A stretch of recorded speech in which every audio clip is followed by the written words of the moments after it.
របៀបសម្អាតសម្រាមនៅក្នុងទូរស័ព្ទដៃរបស់យើងកុំឲ្យដើរកាំងដើរតាក់ទៀតបងប្អូនទាំងអស់គ្នាណាបាទអញ្ចឹងចង់ដឹងថាការសម្អាតសម្រាមនៅក្នុងទូរស័ព្ទដៃរបស់យើងឲ្យដើរលឿនល្អឡើងវិញណាគេធ្វើបែបណាអញ្ចឹងសូមបងប្អូនតាមដាននៅវីដេអូនេះខ្ញុំនឹងធ្វើការបង្ហាញដល់បងប្អូនយើងបាទអញ្ចឹងបងប្អូនទាំងអស់គ្នាជាដំបូងដើម្បីសម្អាតបងប្អូនកន្លែងការកំណត់នេះបាទការកំណត់ហ្នឹងគឺផ្ទុកនៅកម្មវិធីនៅក្នុងទូរស័ព្ទរបស់យើងហ្នឹងជាច្រើនបងប្អូនទាំងអស់គ្នាណាបាទអញ្ចឹងបងប្អូនទាំងអស់គ្នាធ្វើការសម្អាតជាមួយខ្ញុំបងប្អូនយកម្រាមដៃយើងណាសង្កត់លើការកំណត់ហ្នឹងឲ្យជាប់ឲ្យដកដៃសង្កត់ឲ្យជាប់ឲ្យដកដៃបងប្អូនមកយកកន្លែងឧទានចុចលើឧទាន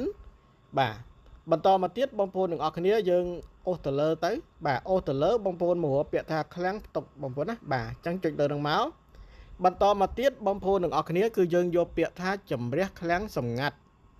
បងប្អូនណានេះជំរះឃ្លាំងសម្ងាត់បងប្អូនណាចុចលើនឹងមក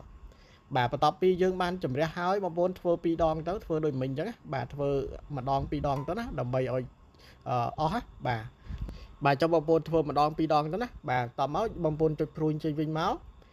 បាទបងប្អូនចង់ធ្វើទៀតយកកន្លែងឃ្លាំងផ្ទុកនឹងទៀតមកបាទហើយយកជំរះឃ្លាំងសម្ងាត់នឹងទៀតមកណាបាទបងប្អូនចុចលើនឹងមក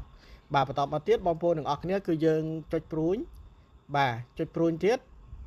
បាទបន្តមកទៀតយើងឲ្យចេញមកជាតម្រង់បែបហ្នឹងវិញមកបន្តមកទៀតបងប្អូនទាំងអស់គ្នាគឺយើងយកកន្លែងការកំណត់ហ្នឹងម្ដងទៀតមកយើងចូលទៅសម្អាតបងប្អូនណាបាទបន្តមកទៀតបងប្អូនទាំងអស់គ្នាគឺយើងអូសទៅលើបងប្អូនទាំងអស់គ្នាយើង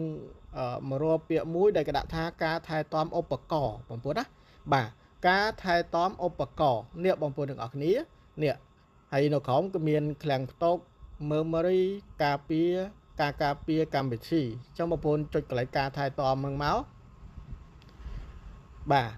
នៅពេលណាដែលបងប្អូនទាំងអស់គ្នាចូលមកណាបាទចេញលក្ខណៈបែបនេះអញ្ចឹងបងប្អូនទាំងអស់គ្នាទី1គឺយើងមើលទៅលើបាទឃ្លាំងផ្ទុកនេះបងប្អូនឃ្លាំងផ្ទុកហ្នឹងតើmemory របស់យើងហ្នឹងយើងប្រើប្រាស់ជាប្រចាំថ្ងៃជារៀងរាល់ថ្ងៃហ្នឹងបាទមានចំនួនប្រមាណភាគរយបងប្អូនចុចកន្លែងពាក្យថាឃ្លាំងផ្ទុកបងប្អូនណាបាទចុចលើនឹងមកបាទការប្រើប្រាស់របស់យើងណាតើអស់ប្រមាណភាគរយហើយនៅក្នុងទូរស័ព្ទហ្នឹងអូហូយបងប្អូនណានេះ82%ទូរស័ព្ទរបស់ខ្ញុំគឺឯកសារអីផ្សេងច្រើនអញ្ចឹងទៅគឺចិត្តពេញបងប្អូន82%មិនធម្មតាណាហ្នឹងហើយបាទអញ្ចឹងអ្វីដែលត្រូវលុបចោលខ្លះទៅបងប្អូនណាបាទកម្មវិធីណាដែលយើងមិនសូវប្រើប្រាស់ឲ្យលុបចោលទៅវីដេអូដែលយើងផុសហើយរូបភាពដែលយើងផុសហើយត្រូវលុបចោលទៅបងប្អូនណាបាទអូខេអញ្ចឹងបងប្អូនទាំងអស់គ្នាយើងនេះចេញវិញមកចុចព្រួយចេញវិញបាទអាហ្នឹងយើងគ្រាន់តែចូលមកមើលកន្លែងហ្នឹងឯងថាយើងប្រើប្រាស់ជាប្រចាំហ្នឹងបានប្រហែលភាគរយអញ្ចឹងណាបាទអញ្ចឹងយើងចូលមកសម្អាតបាទម្ដងបងប្អូនទាំងអស់គ្នាយើងអូសទៅលើបន្តិចឃើញកន្លែងពាក្យថា memory ឯងបាទអញ្ចឹងយើងចុចកន្លែង memory ហ្នឹងមកបងប្អូនយើងចូលទៅសម្អាតណាបាទចុចចូលមកបាទយើងកំពុងតែចូលទៅហើយអូខេអញ្ចឹងបងប្អូនគេដាក់ថាសម្អាតឥឡូវនេះបាទអញ្ចឹងបងប្អូនយើងចុចសម្អាតទៅបងប្អូនណាបាទដើម្បីឲ្យដើរល្អចុចពាក្យថាសម្អាតឥឡូវទៅហ្នឹងហើយអញ្ចឹងយើងរងចាំឲ្យដើរពេញទៅបងប្អូនទាំងអស់គ្នាណាយើងកំពុងតែសម្អាតបាទសម្អាតនៅ memory របស់យើងកែលោមានសម្រាមកែលោមានអីផ្សេងដែលយើងដនកម្មវិធីមកវាមកតាមអញ្ចឹងមេរោគអីចឹងណាបាទអញ្ចឹងយើងចូលមកសម្អាតអញ្ចឹងយើងចុចព្រួយចេញវិញមកបាទបន្តមកទៀតបងប្អូនត្រូវធ្វើ3ដងទៅល្អណាបាទ3ដងទៅ5ដងទៅល្អចាំបងប្អូនចុច memory ទៀតមកខ្ញុំធ្វើម្ដងទៀតណាដើម្បីបង្ហាញបាទអញ្ចឹងបងប្អូនទាំងអស់គ្នាចេញអញ្ចឹងហើយយកពាក្យថាសម្អាតឥឡូវទៀតមកបាទធ្វើបែបហ្នឹងឲ្យបាន3ដងទៅ6ដងអីមកបាទដើម្បីឲ្យវាដើរស្មូតល្អឡើងវិញណាបាទអូខេអញ្ចឹងខ្ញុំបង្ហាញតែប៉ុណ្្នឹងទេបងប្អូនចុចព្រួយចេញវិញមកបងប្អូនដឹងណាការធ្វើសម្អាតអាហ្នឹងបាទបន្តមកទៀតបងប្អូនមកមើលកន្លែងរោគមិនឃើញការគម្រាមកំហែងអញ្ចឹងបងប្អូនចុចកន្លែងហ្នឹងមកបាទបន្តមកទៀតបងប្អូនត្រូវតែចូលមក scan ទូរស័ព្ទរបស់យើងនេះ scan ហ្នឹងដើម្បីអ្វី scan ហ្នឹងគឺដើម្បីឲ្យវាដើរដំណើរការល្អនៅក្នុងកម្មវិធីផ្សេងដែលមានការសម្រាមមានមេរោគមានអីអញ្ចឹងណាកែលោវាមកតាមដែលយើងបាន down ដោយអត់ដឹងណាអញ្ចឹងយើង scan វាដើម្បីជំរះវាបងប្អូនណាចុចលើហ្នឹងមកបាទអញ្ចឹងយើង scan បងប្អូនទាំងអស់គ្នាយើងកំពុងតែ scan ហើយបើសិនជា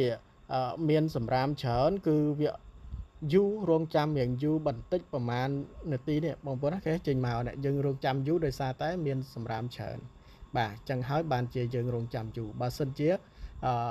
អត់សូវមានសម្រាមទេគឺយើងគ្រាន់តែដាក់ scan ទៅគឺមកហ្មងបងប្អូនណាហ្នឹងហើយ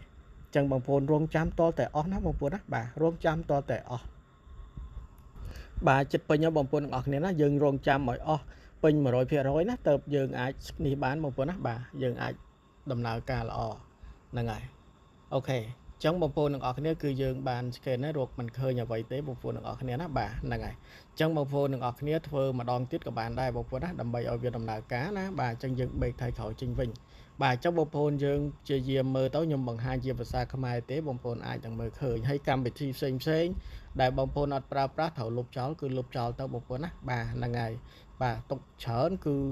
ធ្វើឲ្យ memory របស់យើងនឹង full ពេញបងប្អូនណាបាទ